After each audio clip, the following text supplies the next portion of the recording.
आसुछि बड़ वर्षा 5 दिन जाए प्रबल बर्षिब। गोटे पटे घूर्णिबलय अन्यपटे सक्रिय होइछि मौसुमी। उत्तर पश्चिम संलग्न पश्चिम केन्द्रीय बंगोपसागर में सृष्टि होइथिबा घूर्णिबलय प्रभाव में सारा राज्य में लगी रही वर्षा।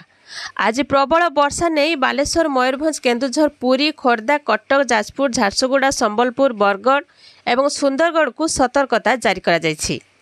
एहि सबु जिले में 70 ରୁ 110 मिलीमीटर जाए वर्षा होछि। सेहिभଳି आसंता काली आभ्यंतरण ओडिशार सबु जिले में प्रबल रु अति प्रबल वर्षा नहीं आकलन करा जायछि। एहारी प्रभाव में कच्चा घर एवं कच्चा रास्ता प्रभावित हो पारे। तेबे घूर्णिबलय प्रभाव में मौसुमी निम्न चापरेखा सक्रिय रही फल राज्यर उपजुवा नियंटिया वर्षा स्थिति धीरे धीरे भरणा हेब। तेबे वर्तमान राज्य में मौसुमी सक्रिय रही बेले बंगोपसागर में लघुचाप सृष्टि होइथिबारु एहि सबु जिले में प्रबल रु अति प्रबल वर्षा पाई पाणीपाग केन्द्र आकलन करिछि। एहाकु दृष्टि रखी एहि सबु जिला को अलर्ट जारी होइछि।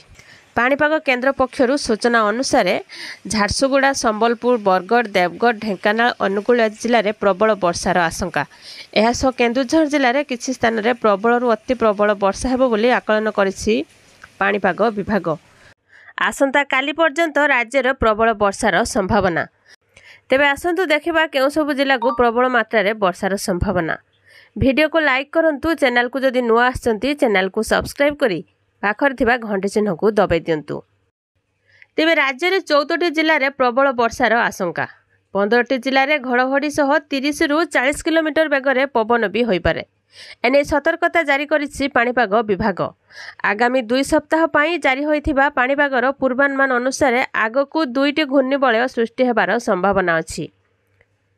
यह लघुचापर परिणत हेबार कम संभावना अछि। तथापि राज्य में आगकू भल वर्षा होई पारे। विशेषकर आसंता काली जाए राज्य में प्रबल वर्षार संभावना। जुलाई 4 तारिख रु 11 तारिख भितर भी वर्षार परिमाण भल रही पारे। तेज उत्तर ओडिशार अधिकांश स्थान में घड़घड़ी सह वर्षा हेब। दक्षिण ओडिशार अनेक जगार वर्षा हो पारे।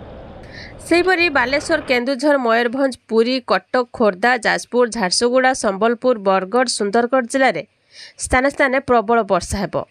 जगतसिंहपुर, केन्द्रापड़ा, भद्रक जिले में गोटे 2टी स्थान में प्रबल रु अति प्रबल मात्रा रे वर्षा हेब। यह सहित बालेश्वर, भद्रक, जाजपुर, केन्द्रापड़ा, कटक, जगतसिंहपुर, सुंदरगढ़, झारसुगुड़ा, केन्दुझर, मयूरभंज, अनुगुल, ढेंकानाल, देवगढ़, बरगढ़, संबलपुर जिले में घड़घड़ी सहित घंटा प्रति 30 ରୁ 40 किलोमीटर बेगर पवन हेब। तेबे आपणक जिला को वर्षा होछि कि नाही कमेंट बॉक्स रे कमेंट करके जणातु। आ वीडियोटी केउ जिल्लारू देखुछन्ती कमेंट माध्यम रे कहंतु।